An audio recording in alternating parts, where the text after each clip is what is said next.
जीवनी डॉ भीमराव अंबेडकर। अध्याय 8 अमेरिका में डॉ भीमराव अंबेडकर। अब भीमराव को उच्च शिक्षा प्राप्त करके अपने पिता का सपना पूरा करना था। भीमराव अपने ईसाई मित्र केलुस्कर के कहने पर महाराज गायकवाड़ के पास उच्च शिक्षा के लिए अमेरिका जाने हेतु मदद मांगने गए। उस समय बड़ौदा महाराज कुछ प्रतिभा संपन्न छात्रों को उच्च शिक्षा हेतु अमेरिका भेजने की सोच रहे थे।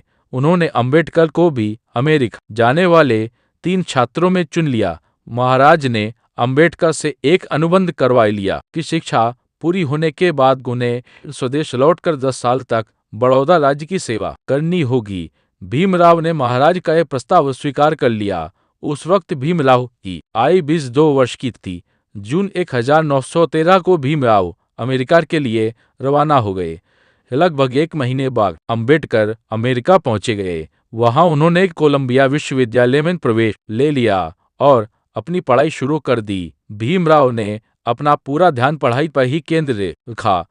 अमेरिका पहुंचकर भीमराव बहुत खुश थे, क्योंकि कोलंबिया विश्वविद्यालय में उच्च शिक्षा प्राप्त करने का उन्हें अवसर प्राप्त हुआ था और उनके पिता का भी यह सपना था। अमेरिका में रहते हुए भीमराव ने ऊंचे नीचे या भेदभाव जैसी कोई बात नहीं देखी थी। सभी लोग आपस में मिलकर जुलकर रहते थे। वे पढ़ने लिखने के लिए स्वतंत्र थे, कहीं भी घूमने फिरने के लिए स्वतंत्र थे। भीमराव सबके साथ उठे बैठ सकते थे, खा पी सकते थे। वहाँ की जलवायु भी उन्हें काफी रास आई। यहाँ भी भीम ने अपना पूरा ध्यान पढ़ाई पर लगाया।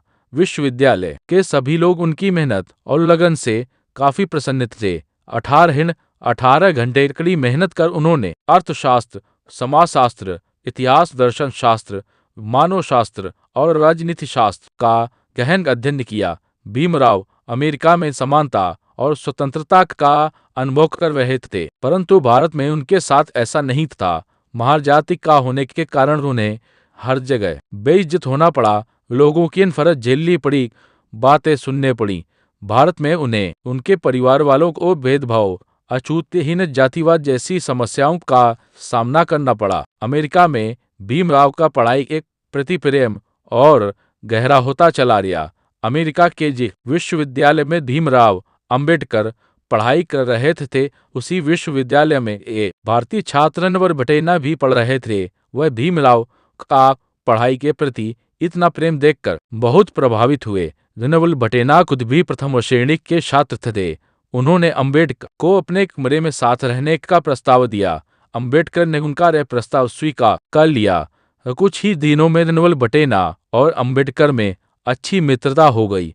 अब अंबेडकर के जीवन में 2 सच्चे मित्र थे। पहला भारत में ईसाई मित्र केलुस्कर और दूसरा अमेरिका में पारसी मित्र नवल भटेना। इन दोनों मित्रों ने जीवन पर अंबेडकर का साथ दिया। सन 1915 में भीमराव ने कोलंबिया विश्वविद्यालय से अर्थशास्त्र व समाजशास्त्र की उपाधि प्रथम श्रेणी से उत्तीर्ण कर ली। इसके बाद वह PhD की तैयारी करने लगे। मई 1916 में डॉ गोल्डन वेफर ने एक विचार गोष्ठी आयोजित की। इस गोष्ठी में अंबेडकर ने अपना लिखा एक निबंध पढ़ा। उस निबंध का नाम तथा कास्टिल इंडिया, भारत में जातियाग। इस लेख में उन्होंने भारत में मनुष्यों की उत्पत्ति, जातियों का गठन तथा विकास पर प्रकाश डाला। अंबेडकर भारतीय जातिवाद प्रथा के कट्टर आलोचक थे। यह अंबेडकर की प्रथम प्रकाशित रचना थी। अंबेडकर की इस रचना का प्रकाशन सन 1917 में हुआ। अंबेडकर ने भारत की अर्थव्यवस्था विषय पर शोध निबंध प्रस्तुत किया।